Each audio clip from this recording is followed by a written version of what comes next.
Welcome back to another Storytime video, everyone! So, seeing as today is Groundhog Day, I was thinking that I could read this book that I found called Groundhog Weather School. I thought it would be really good, but then I opened it up, and look at this. There's a lot of words here. Like, I'm not talking about I can read a book with a lot of words. What I think is confusing about this one is that there's it's not linear. The words, it's not like a typical left to right thing like all the rest of the books I read. So, as a result, I feel like if I read this left to right, I might be reading it out of order. And, yeah, I feel like this is just a bit of a too confusing of a book for me to read on Storytime. So I went looking through some of my other ones, and I found another Robert Munsch book, actually. It's been a while since I've read a Robert Munsch book. And I found this one called Andrew's Loose Tooth. So I figured, why not? Let's read this one. So let's get started with this one, shall we? Andrew's Loose Tooth by Robert Munsch and illustrated by Michael Marchenko. When Andrew came downstairs, there were 3 big red apples in the middle of the table, and even though he had a loose tooth, he decided to eat an apple.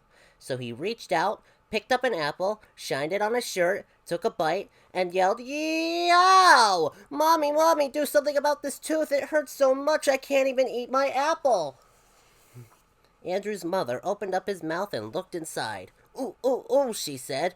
"It's a loose tooth. I know what to do." She took hold of the tooth with both hands and pulled as hard as she could, but the tooth did not come out. "Oh, Andrew," she said, "I just can't get that tooth out. Why don't you try another apple? That might make your tooth come out." So Andrew reached out, picked up an apple, shined it on his shirt, took a bite, and yelled, "Yow! Daddy, Daddy, do something about this tooth! It hurts so much I can't even eat my apple!" So Andrew's father opened up his mouth and looked inside. "Ooh, ooh, ooh," he said. "It's a loose tooth. I know what to do." Why are they saying ooh, ooh, ooh? What are they, monkeys? He got a big pair of pliers and took hold of Andrew's tooth. Then he put his foot on Andrew's nose and pulled as hard as he could, but the tooth did not come out. "Oh, Andrew," he said, "this tooth is stuck. Why don't you try another apple? That might make your tooth come out." Wait, if he's pulling on his tooth, and this is the same for his mom as well.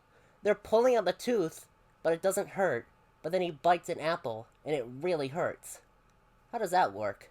I feel like pulling on the tooth would also really hurt. So Andrew reached out, picked up an apple, shined it on his shirt, took a bite, and yelled, "Yow! Mommy, Daddy, do something about this tooth! It hurts so much I can't even eat my apple!" So they called a dentist. The dentist came in a shiny black car. He opened up Andrew's mouth, looked inside, and said, "Ooh, ooh, ooh, it's a loose tooth. I know what to do." His car looks crazy. His car looks insane. He doesn't look like a regular dentist. He looks like a mad dentist, like a mad scientist. He's got this giant tooth on the top that says 555 tooth. I can bet you that that's not a real phone number. He got a big, long rope and tied one end to Andrew's tooth. Andrew said, "I know what you're going to do. I know what you're going to do. You're going to tie the end of the rope to the door, and then you're going to slam the door." "No," said the dentist. "I'm going to tie it to my car." He tied the other end of the rope to his car and drove away as fast as he could. When he got to the end of the rope, his whole car fell apart. The dentist stood there holding just the steering wheel. Wow. So the tooth will not come out from pulling it, which makes sense. But you're telling me that the tooth ripped apart the entire car? That's crazy! That's gotta be the strongest tooth in the world if a car gets ripped apart from it. Then Andrew's mother and his father and the dentist all said, Andrew, that tooth will not come out. You just can't eat your breakfast." Andrew sat out in the front yard looking very sad. His best friend Louis came along and said, "Andrew, what's the matter?" "Oh," said Andrew, "my mother can't get this tooth out, my father can't get this tooth out, the dentist can't get this tooth out, and I can't eat my breakfast." "Ooh, ooh, ooh," said Louis, "I know what to do." Louis went into Andrew's house and called the Tooth Fairy on the phone. The Tooth Fairy roared up right away in a large motorcycle. Andrew looked at the Tooth Fairy and said, "If you think you are going to use that motorcycle to pull out my tooth, you are nuts." "Who do you think I am?" said the Tooth Fairy. "A dentist?" Wait, the Tooth Fairy? Why is the Tooth Fairy... Why is the Tooth Fairy like a motorcycle rider? She looked a little bit different in the other books that I have.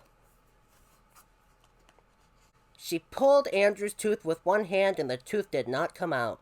She pulled Andrew's tooth with two hands and the tooth did not come out. She got a large hammer off her motorcycle and clanged Andrew's loose tooth. The hammer broke in two pieces and the tooth still did not come out. "Incredible," said the Tooth Fairy. "This is the first tooth ever that I can't pull out. I guess you can't eat your breakfast." "Hold it," said Louis. "I have an idea. I really, really feel like if you hit your tooth with a hammer, it would hurt." Louis went into Andrew's house and got a pepper shaker. Then he pushed back Andrew's head and sprinkled pepper up Andrew's nose. Andrew went, achoo!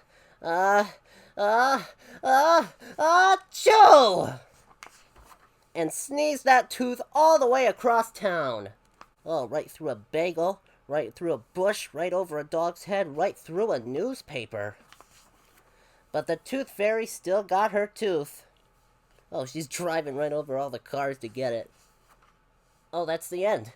Oh, that's the end. And Andrew and Louis ate all the apples from the tree. Honestly, that kind of looks like more apples than the tree could grow. Huh.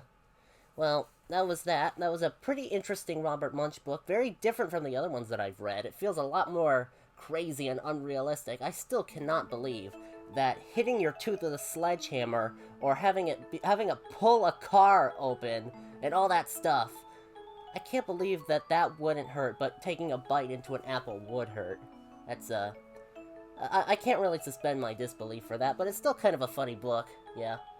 Well, that's about all I've got for this week, so thanks for stopping by, and I'll see you again next week. See ya!